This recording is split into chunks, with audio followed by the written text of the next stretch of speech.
The way I understand my constitutional obligations, pursuant to the 6th and 14th Amendments of the United States Constitution, the corresponding sections of the Georgia Constitution, I'm required to make a full and complete statement to the court. For the record, and if God forbid this goes up on appeal for the appellate courts or another tribunal, commission, or administrative body, I was told, based upon information and belief, that when we arrived at 8:30, 9 o'clock today, we did not come into your courtroom until almost 11:30. And what I found out just recently, this is not waived, is that supposedly in chambers, this honorable court reporter at times, honorable court at times, district attorney or district attorneys from the DA's office, as well as investigators, sheriff deputies, Mr. Copeland and his counsel met together. None of the defense team, to my knowledge, was aware that this was going on. It was told, based upon information belief, that it was told to the district attorneys that Mr. Copeland intended to plead the Fifth Amendment. Then I was told, based upon information belief, that Adrian Love, the lawyer for Mr. Copeland, and this court were together, and Ms. Love made representations that John Melnick supposedly spoke with some attorneys for the accused and wrote an email to Ms. Love, to Adrian Love, stating that Mr. Melnick does not represent the witness, and that Mr. Melnick wrote an email saying F you, and then somehow that email was CC'd to me. That never... Mr. Steele, can I interrupt you for just a second? I'm kind of disturbed because that's ex parte. All that was an ex parte conversation. How did you find out about any of that? Well, I'm disturbed too. And the reason I'm asking you a question. How did you find out about it? I'm going to ask you the question. Okay. Scuttle, if you look at SCUDDER versus State, which is 298 Georgia, 438, it's Division 2, 782 Southeast 2D 638, 2016. Our highest court says when a court meets, because Mr. Copeland comes in, meets with the court supposedly made statements, which I assume is somewhat accurate based upon what you just said. We're entitled, Mr. Williams and every other person wrongly charged here is entitled under the Georgia Constitution to be present. That's a critical stage. It's just like when you meet with me, and you and Mr. Adams meet with me, and others have met with me. It's those are ex parte for a lot of different other reasons, but I will certainly note that for purposes of record. Well, I'm going forward. What I was told was that Mr. Copeland said... And you haven't answered my question yet. I'm not going to answer that question. You're not? No, I will not answer that question. Why will you not answer that question? Because I want to make sure that what I say is accurate, and I'm not trying to... No. I'm asking you, how did you get this information? I'm not telling the court. What I'm saying is based upon information... Okay, well, listen, if you don't tell me how you got this information, then you and I are going to have some problems. We can have... I have problems right now. Okay, I know. Look, I don't want to know about your problems, okay, at this point in time. All I'm asking you at this point in time is, how did you come upon this information? Look, if the case gets reviewed, the record's going to be available for our appellate court and for whatever reason. But it's disturbing that how somehow you have surreptitiously gotten information in regards to the court's private ex parte conversation with a party. I mean, a witness who was sworn in Friday, the court's telling, this is what I was told. If this is not true, not true. This court handed Mr. Copeland. Tell me how you got the information. Listen, whatever you want to do. Tell me how you got the information, then we can go ahead and go forward. I'm not going to say that. What I'm going to say is this. I was told, and I hope this concerns the court. It concerns me that you have proprietary information. Why is it proprietary? Or information that you should not be having that was ex parte. Why? With a party. Why? State of Georgia. How about the witness? How about Mr. Copeland, who supposedly announced he's not testifying and he'll sit for 2 years, and then supposedly this honorable court, or excuse me, let me rephrase that, this court supposedly said, I can hold you until the end of this trial. Ms. Hilton supposedly said actually all of the defendants and then all 26 people are disposed of. If that's true, what this is coercion, witness intimidation, ex parte communications that we have a constitutional right to be present for. So I understand that you're upset towards me, but I don't know what I did. Mr. Steele, I still want to know, how did you come upon this information? Who told you? What I want to know is why wasn't I there? Why, sir? I'm going to hold you in contempt if you don't tell me who tell me who this information was I don't want come to be from. held in contempt. Well, I'm not then answering that question. That's attorney-client privilege information. I am not answering. Attorney-client privilege. Unless you were in my chambers, that's the only way you can figure out. I tell you what. I'm going to give you 5 minutes. If you don't tell me who if you don't tell me who it is, I'm going to put you. I'm going to put you in contempt because that is not attorney-client privilege. Attorney work product privilege. I am not. How did you get that information supposedly from my chambers? Did somebody tell you? I'm not. You should have told me. You got 5 minutes. Well, I don't need it. I want to continue. You got 5 minutes? This is what I was told. Mr. Copeland made statements. Okay, Mr. Steele, would you take the podium, please, sir?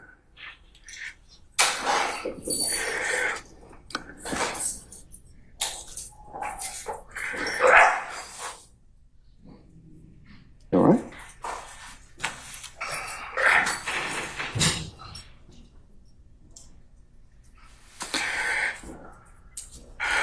All right.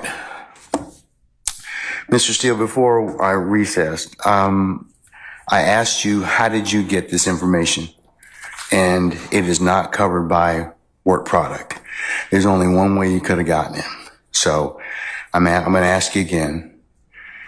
And I respect that. And it gives me no joy. But as you know, Georgia Rule of Professional Conduct, please check me. Rule 1.6, comment 5 reads, and this is what I have. 1.6. I know what the rule says, but here's the thing. Well, let me just. You need to please tell me who you got it from. I'm not asking you sum and substance of anything as of yet, okay? But I need you to tell me how you got the information. If you don't tell me how you got the information, I'm going to hold you in contempt. I understand, and I don't want to be held in contempt. And I don't want to hold you in contempt, but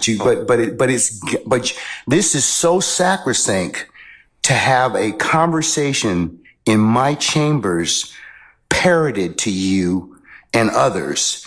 It is that serious. Yeah. And that's why I raise it. It is that serious that we should have been there and it shouldn't have happened. Sir, that's a whole separate issue. And that's why ex parte conversations are recorded. Why would it be ex parte? You're acting like it's ex parte under seal. It's ex parte because that's what the state asked me to do. It's just like when you asked me for an ex parte conversation. I've never asked this honorable court or any court to meet with me and a witness. Sir, you're straying off the issue. I'm not. The issue is how did you get this information? I understand the issue. I promise you I understand it. But what I'm trying to ask you is, if you look at comment 5, this is how I understand the law. You cannot you can't violate something and then use privilege. Okay? I'm not violating anything. Okay, but that's why I'm saying, how did you get information? But just listen to what I'm trying to tell you. You're threatening me with contempt. The privilege in 1.6 would occur if you were in the right place, right time to begin with. You weren't. Let me tell you. I'm just reading from it. But if I'm reading it wrong, I'm not trying to. It says 1.6 applies not merely to matters communicated in confidence by the client, but also to all information gained in the professional relationship, whatever its source. So you're asking me to break, you're ordering me, maybe, you're asking me, I'm not saying you're ordering me, but to give you information, and you're saying it's not substance, but I'm telling you I can't do that under the bar rule. All right, well, I'm going to hold you in contempt. And you can think about it. 5 o'clock today, we'll see where you are at that stand on that point. Because no, that's not what I understand the rule to be. I've not asked you sum and substance of what was said. I asked you how you got it. You can't do that. Yes, you can, because I have an idea how you got it. Well, your idea. I have an idea how you got it, but that's improper, sir. Your idea may be wrong, and you're asking me to listen. I told you the first time. And I'm not going to breach that confidence. I don't want to hold you in contempt, but this is that serious. Judge, you cannot eavesdrop and get information that was not meant for you to hear at that particular point in time. Judge, listen, and listen, I'll do whatever you want to 5 o'clock or thereafter. But what I'm trying to tell you is, Your Honor, This is so serious to me. We need a hearing, and I'm moving for a mistrial. It is my understanding, based upon information belief, From that whom? part of it. From whom? Well, I'd like to get the substance first, and then we can Okay, talk well, then you'll be in custody until then, because you need to tell me how you got the information. I'm not asking you what was said. You've already kind of given us some snippets of what you said. That tells me that somebody parroted that information to you. So, but you're assuming something because I told you already. well, then, other than if you were sitting, unless you were sitting in there with a recorder or Miss Love or Miss Hilton, or one of the deputies gave you that information, or Miss Weaver shot you a rough copy of the transcript, there's only one other person that's left. Well, Your Honor. And if that person gave you that information or shared that information with you, she probably violated privilege. Well, let me tell you two things. One, I don't know how that is a privileged communication. It shouldn't have been. Well, it's because she has a client she's supposed to represent. Who are you talking about? But anyways, I'm not going to have I'm not going to have any further conversation with you about this. I want to know, the question still remains. I want to know who gave you the information? I'd like to know what information happened outside our presence. That's really it. He can go into custody at this point in time. I think that the court needs to again declare a mistrial based upon. Okay, and I'm going to deny your motion. I'm going to deny your motion. I understand that you spoke with a witness outside of our presence. And whenever, yes, I had an ex parte conversation, which is appropriate. And you influenced the witness based upon information belief, and I'd like to have that all on the record. All right. I mean, I don't know why that's so hard to do. If nothing happened bad, that's fine. But you're acting like, tell me who it is and don't talk about the substance. Why can't we have an issue that was outside of presence? It should not have been. Because you got some information that you shouldn't have gotten. Why? Well, that's for another day. But why? Okay, why that's for another day. In the first place, I didn't know about this stuff. That's for another day. So I raised it as soon as we found out about it. Well, I gave you the case I'm relying on. I assume you read it. If you didn't read it, you should read it. It's a material part, a critical part of the case. When a judge speaks with a witness outside the presence of the accused, the court has said it's right there in Division 2.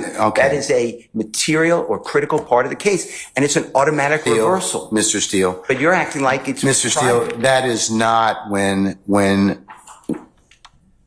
that is not the case when somebody discloses information in a ex parte conversation that one of the parties lawfully asked me to hold. You're not supposed to have communication with a witness who's been sworn. You know that I'm not telling you. I'm just saying if you read I'm assuming you read it. That's what it says. And you did it supposedly. Does the state wish to be heard? You said it supposedly. Yes, Your Honor. And what I'm trying to get to is why did that happen outside of presence? And I need to have I'm respectfully requesting the transcript that you mentioned to be given to us so we could really understand it. And then anything that was not on the transcript, if anything, that we understand what happened outside our presence. Okay. And now you have put it where somehow I have to reveal, and I told you the first time, I'd be breaching 1.6. And I know you're assuming something. I don't think you're breaching 1.6. You can't hide behind 1.6. I'm not hiding behind anything. And you can't hide behind, yeah, but the thing is, I think you got this information, somebody disclosed it to you, and that's the only way you could have gotten it. What I got. Because unless you're sitting there, you're eavesdropping. So you can't use something ordinarily that you had no business getting to begin with and then stand on, well, hey, we didn't give you the information, or that a party didn't give you the information. So, Your Honor, but that's the issue, isn't it? Well, why aren't we that leads to be told. But right now, we don't know Mr. Steele, why we were excluded from that. Mr. Steele, and I want that information because Mr. Williams' constitutional right on the Georgia Constitution. Just stop at this point in time, because Article 1, Section 1, you've already said that. You've already said the Georgia that. Constitution, and we have the right to be present. All right, Mr. And we're not waiving anything. Yes, Madam, Ms. Love.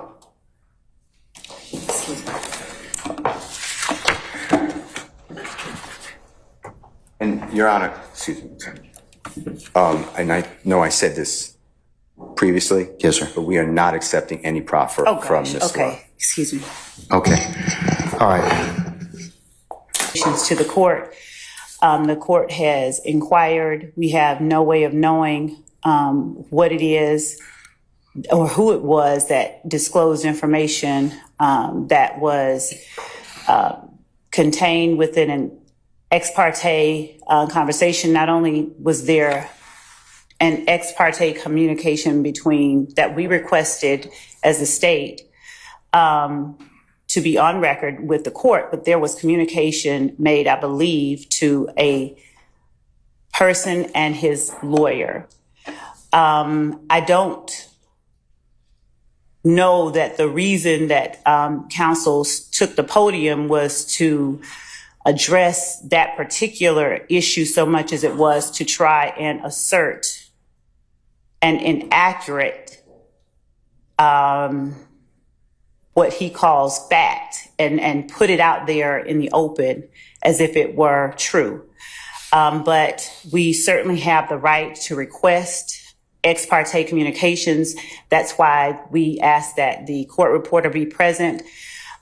This is a matter that the defendants did not have a right to be a part of, as this was a matter regarding a civil contempt that the court imposed upon a person for not obeying the court's directive. Okay, Mr. Steele, last time, who told you?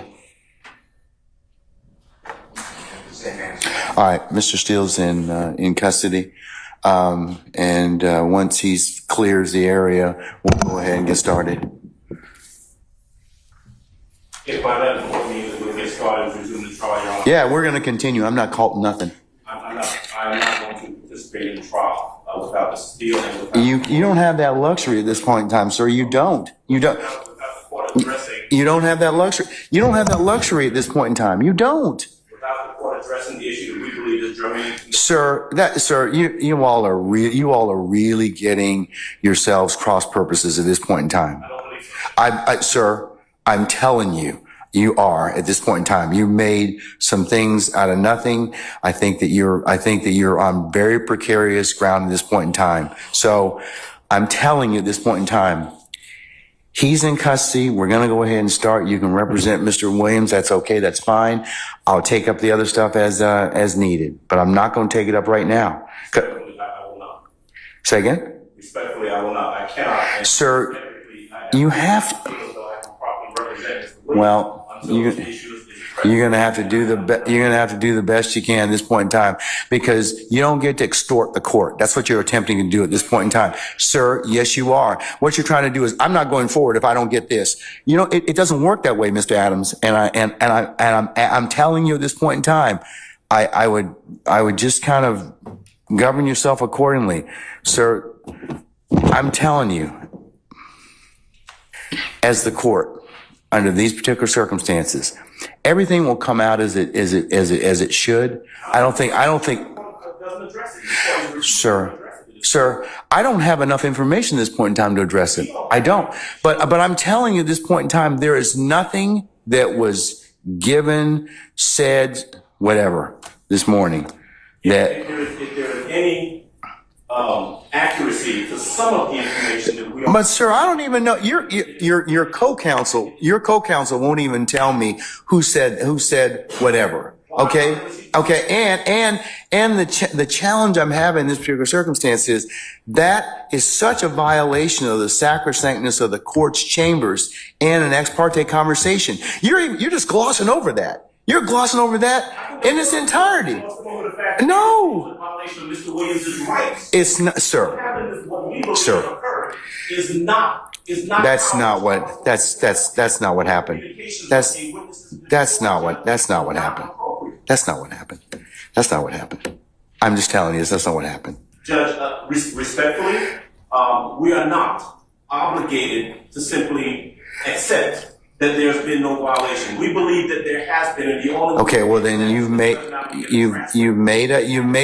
no, we're not doing that at this point in time. So you'll have a choice to make.